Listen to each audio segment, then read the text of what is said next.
meeting. Thanks for joining us.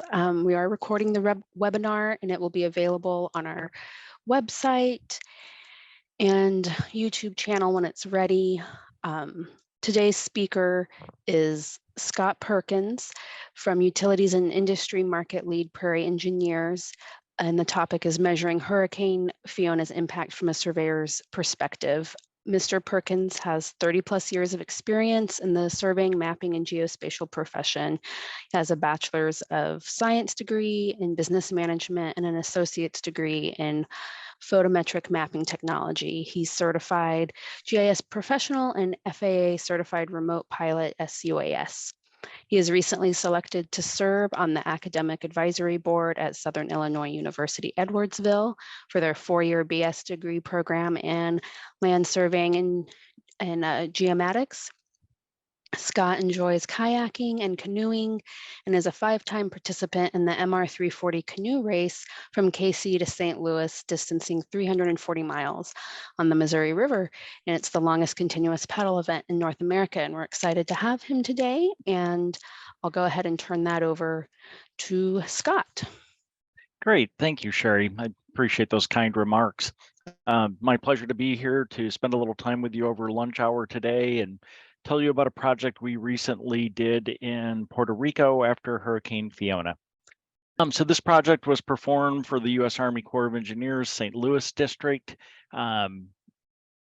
TWM was the prime contractor on this task order, and surveying and Prairie Engineering was a subcontractor.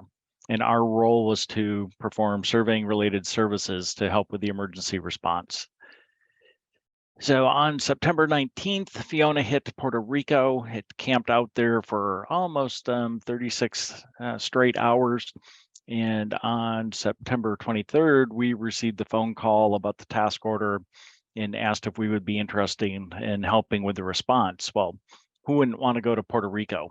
You've got a beautiful rainforest and those lovely blue waters in the old historic fortress.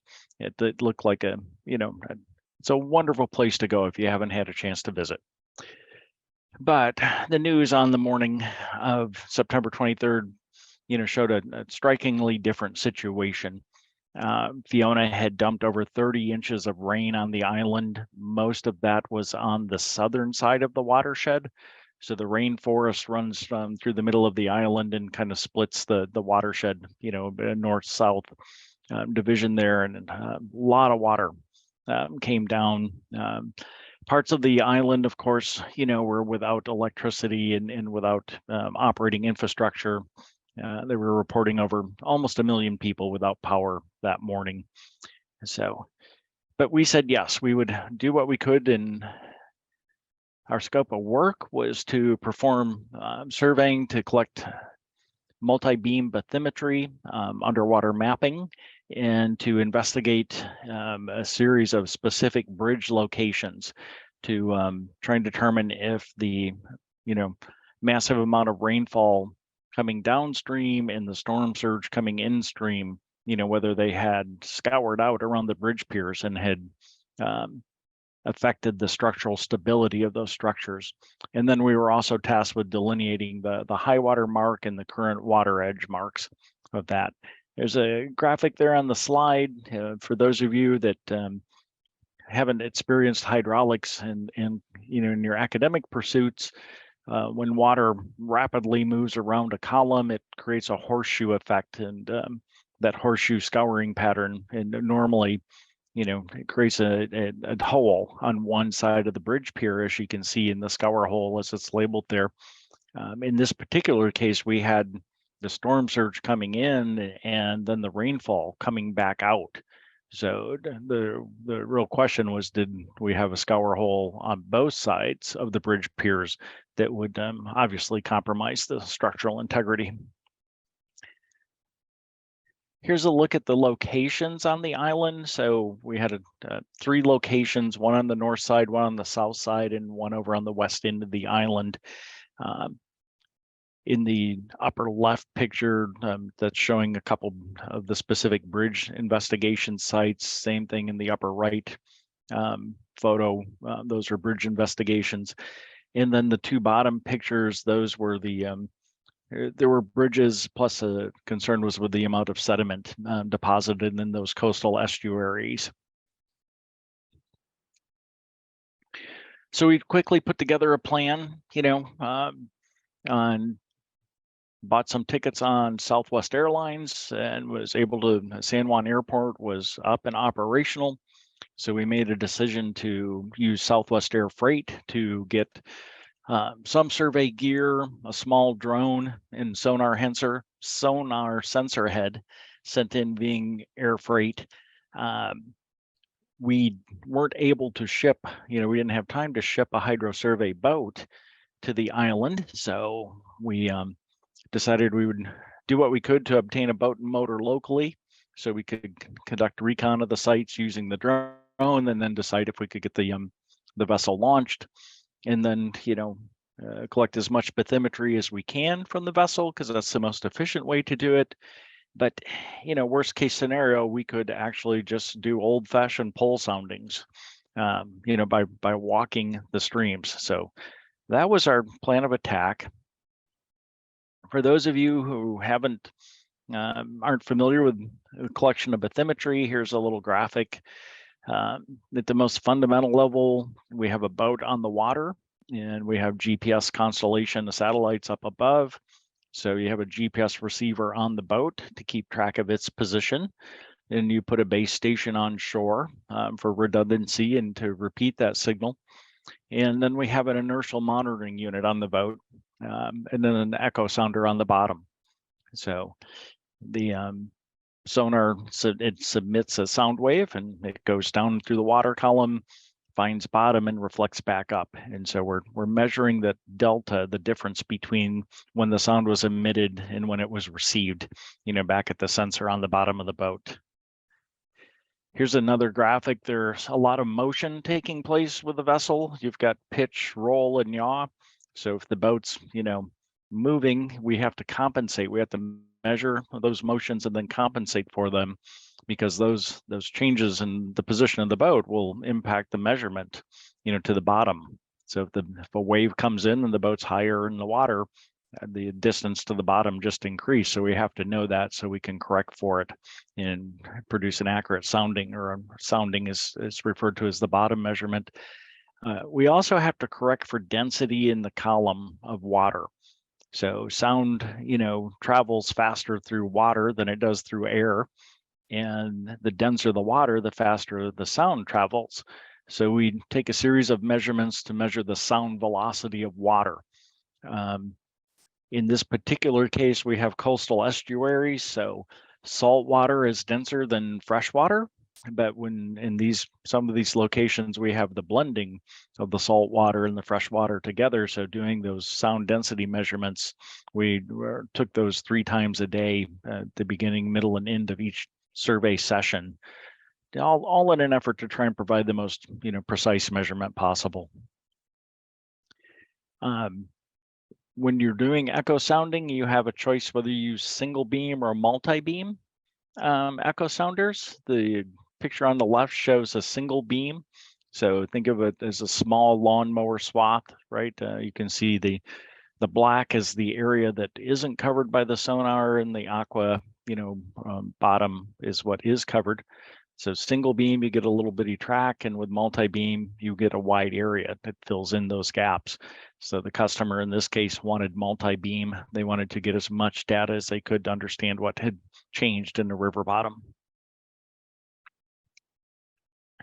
This is the hydrographic survey vessel that we, one of 5 that we have that we love to use. It's a big enclosed cabin, air conditioned. We've got onboard generator you can see at the back, dual motors, very stable, very comfortable work platform. Unfortunately, we didn't have time to transport that vessel to Puerto Rico. So this is what we ended up using. We went on Facebook Marketplace, and we were able to find and locate a small John boat with a trailer and a working outboard. Went to a sporting goods store in San Juan that was open. The north end of the island was lightly impacted. The south side of the island was heavily impacted. So we were able to buy a small generator and a backup battery. The little red truck is the rental vehicle that we used, and that gave us a starting point.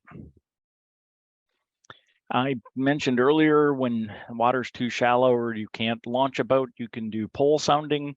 And here's a couple pictures of what pole sounding is. It's literally wading in the water with a fixed height rod with a GPS antenna on top. One of the challenges that we faced on the first site on the north side of the island, was the swell and the current in that estuary. You've got water going downstream trying to get out to the ocean, and you have waves coming in stream, in that tidal, and then you have the tidal influence as well. There's an inset picture showing the condition of the boat ramp. At least the boat ramp was not totally destroyed. And, with the small John boat, you can launch it about anywhere. So we did a little recon and found a benchmark. So in the lower left, that's the base station set up on the existing survey mark. It's very difficult to see the computer equipment in an open hole vessel. So that's the blue tarp providing a little sunshade, and so you can do your system equipment check. The middle picture, the brightly colored one, you can see the sonar sensor is in a horizontal position there, and you can see those graduation marks on it. That's showing the fixed height or the fixed depth that it will be below the boat. And then over on the right-hand side, there's, Captain Jared running the outboard, and the vessel was successfully launched. One of the things we ran into was very low clearance and hazards in the water. Here's a look at system setup for the multi-beam sensor head. The brightly colored image on the left, that's your color-coded shaded depth map. So blue is deep and red is shallow. And the first thing you do when you do a patch test, make sure the pitch, roll, and yaw, corrections are working and functioning. And you do a series of measurements, to precisely establish the geometry between the GPS antenna on the boat and the sensor head below the boat.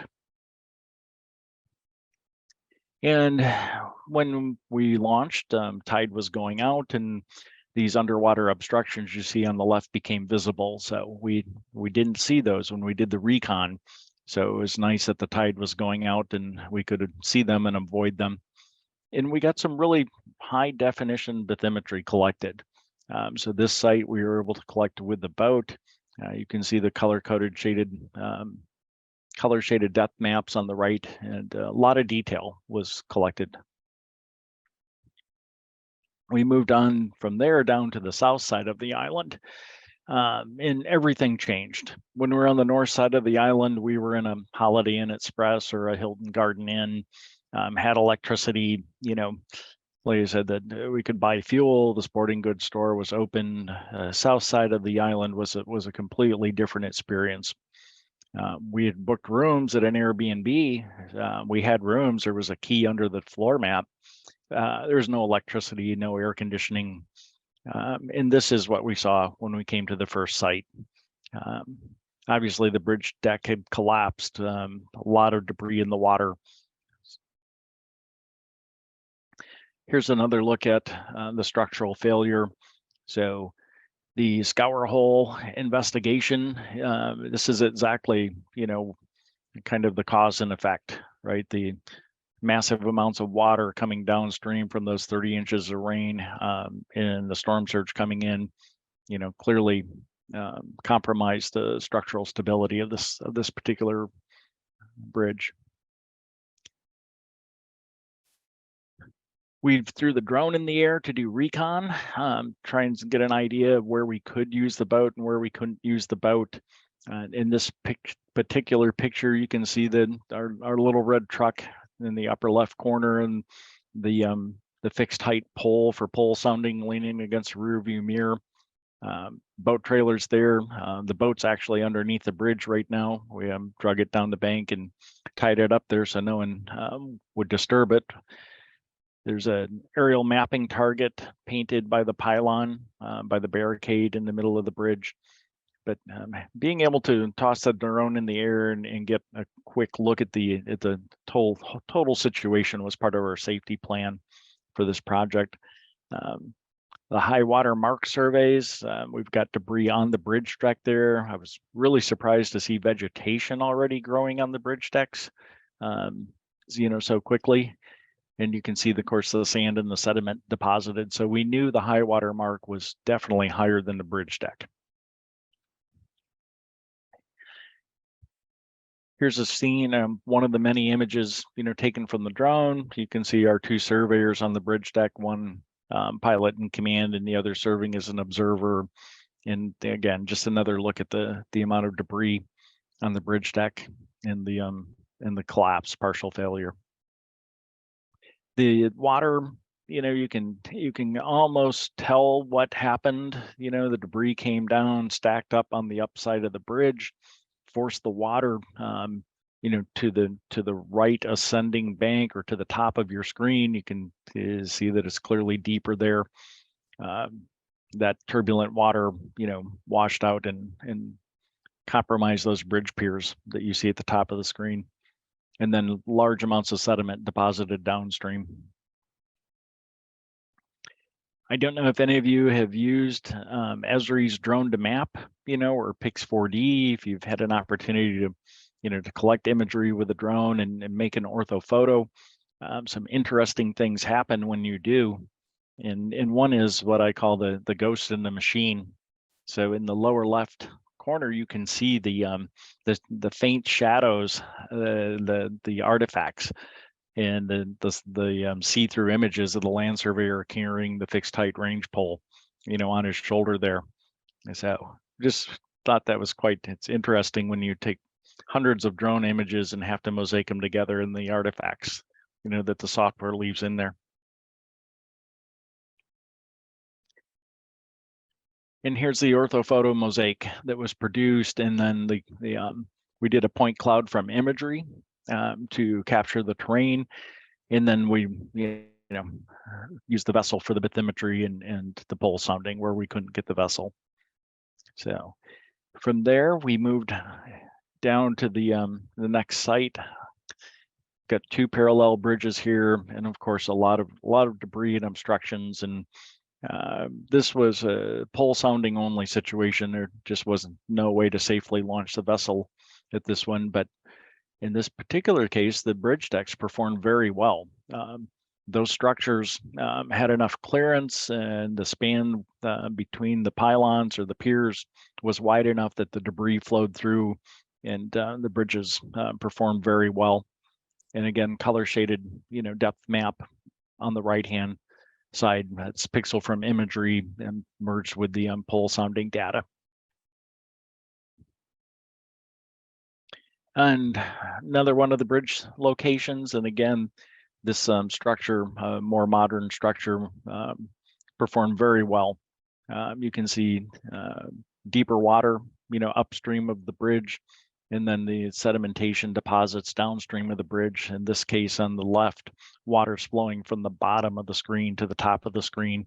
And then the point cloud from imagery that we produced using Pix4D. On over to the west end of the island.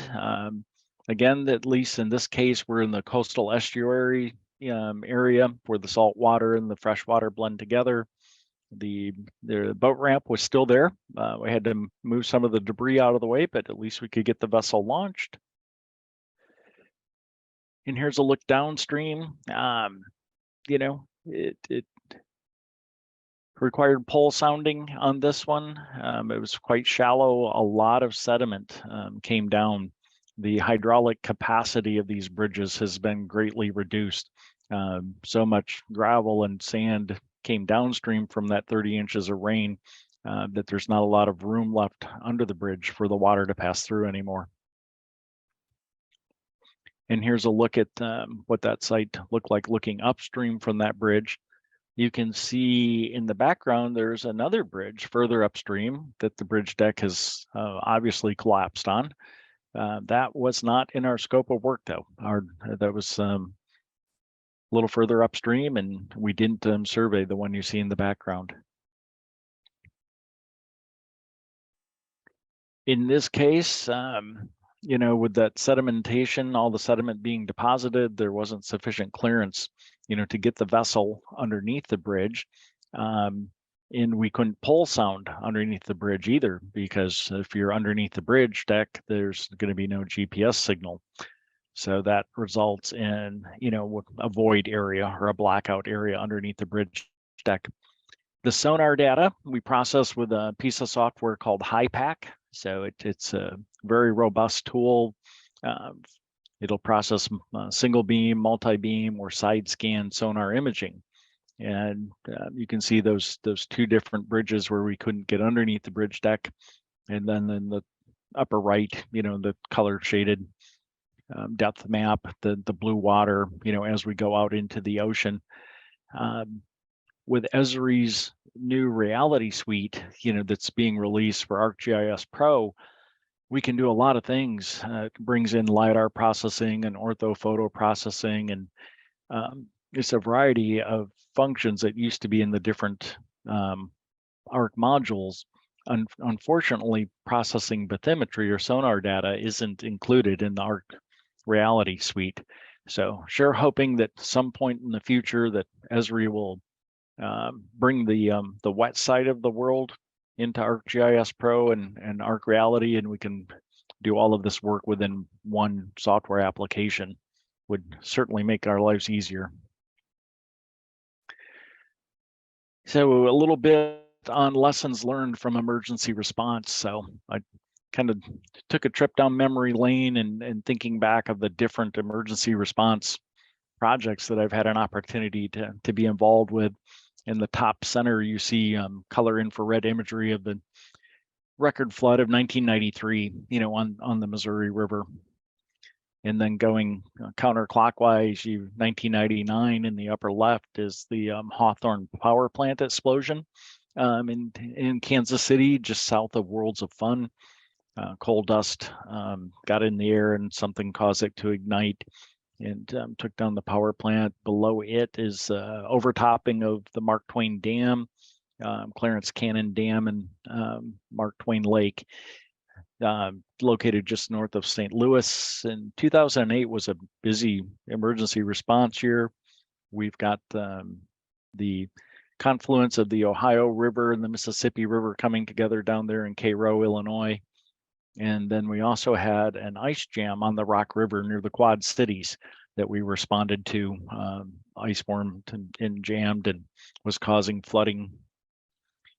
The upper left is the infamous 543 tornado event that came through Kansas City. So, but what do all of these emergency response projects have in common? And one of the things is responding, to these disasters, responding when someone is in need of help is really rewarding. Staff gets excited about it. It's a very much a feel-good moment when you're able to do something that is beneficial and helps those during their time of need. We get really nice feedback from the clients when we do this.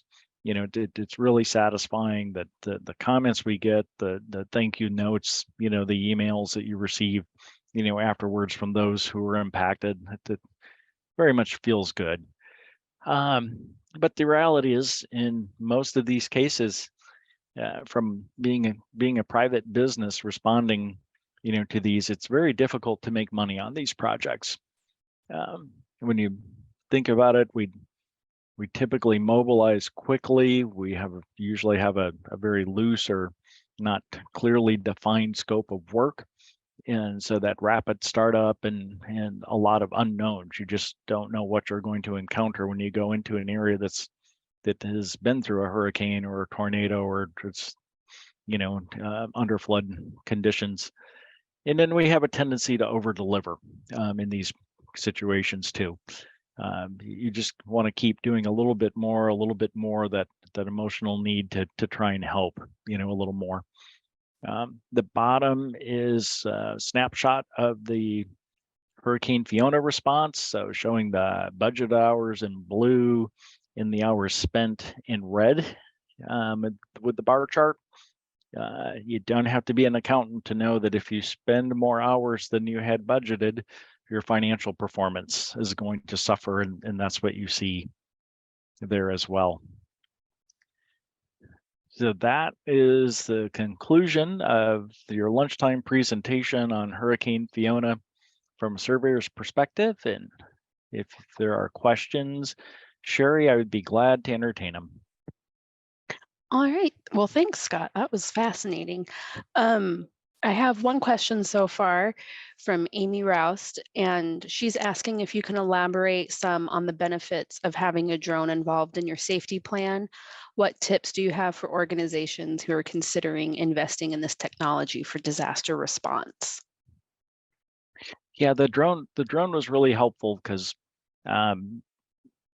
it just gave us a look of what was, upstream and downstream of the bridge, and what was potentially in the water, in the waterway that we were going to encounter. So just that bird's eye view of the current conditions, it was extremely helpful, and it's so quick and easy to use. Literally within 15 minutes time, we had a set of imagery, quick processed with Pix4D that gave us that situational awareness. So it's I recently obtained my SUAS remote pilot certification. I used the training program that K-State offers out in Salina. Highly recommend it. It's a great program, and I really think anyone who has used GIS and has a little spatial awareness, and using K-State's training program, they have a very high success rate of first-time pilots passing the exam.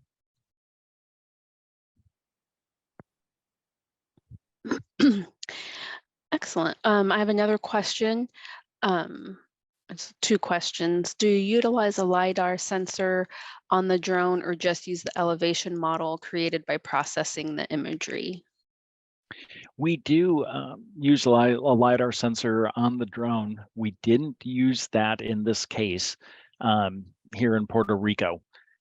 Mostly just the shipping cost and not knowing the availability, of processing to process the LiDAR data. So we chose to use the point cloud from imagery, in this response. But we have been using a TrueView 515 LiDAR sensor underneath our larger drone. And we recently conducted bathymetry using the drone with a green laser with a bathymetric LiDAR unit on a project in Mississippi. So LiDAR from drone, creates a really high density point cloud. We're getting over 100 points per meter in the point clouds, or in the laser pulse returns that we're doing, with the LiDAR sensor under the drone. Then he also asked what type and model of drone you're using.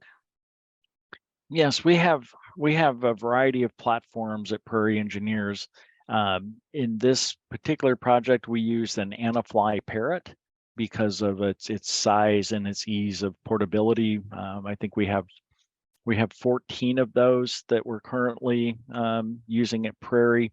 We did a little internal challenge promotion. So we told anyone in our surveying staff, if they could pass the pilot's test, that we would give them a free Anafly Parrot drone. So that's why we have so many of those. The drone that we're using for the aerial LiDAR mapping is a Free Fly is the brand, and Alta X is the model. So it's a multi-rotor heavy lift drone. And then we also have a fixed wing drone, an EB SenseFly, that we use as well.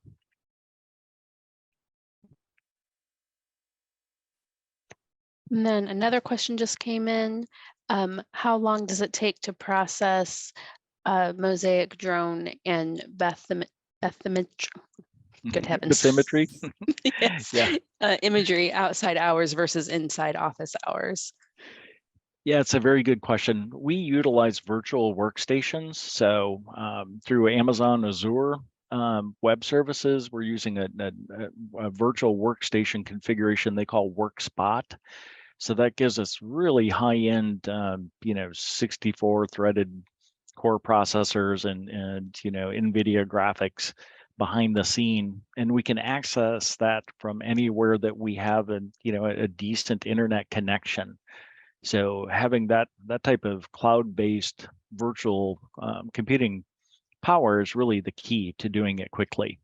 The bathymetry data, you can get a quick look at it very rapidly. Stitching it together on a larger project, the bathymetry processing with HiPAC, takes a little longer. But we had the quick mosaics same day. So we'd collect it in the morning, reviewed it on the tablet, and then had the mosaics, the same day.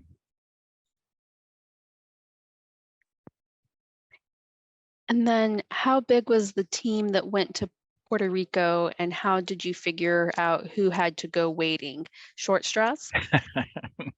The team was only two. We sent two surveyors.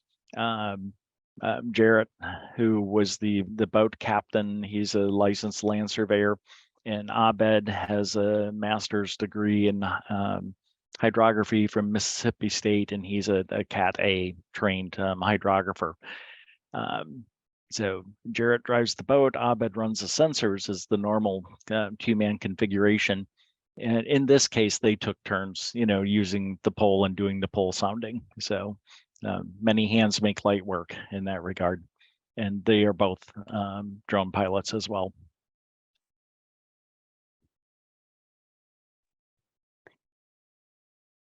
And then when is Prairie going to establish an office in Oklahoma City? Smiley face. When I win a contract from Tulsa District Army Corps. I'm not seeing any more questions. I'm just going to read a few announcements, but if anyone has a question, feel free to put it in the chat.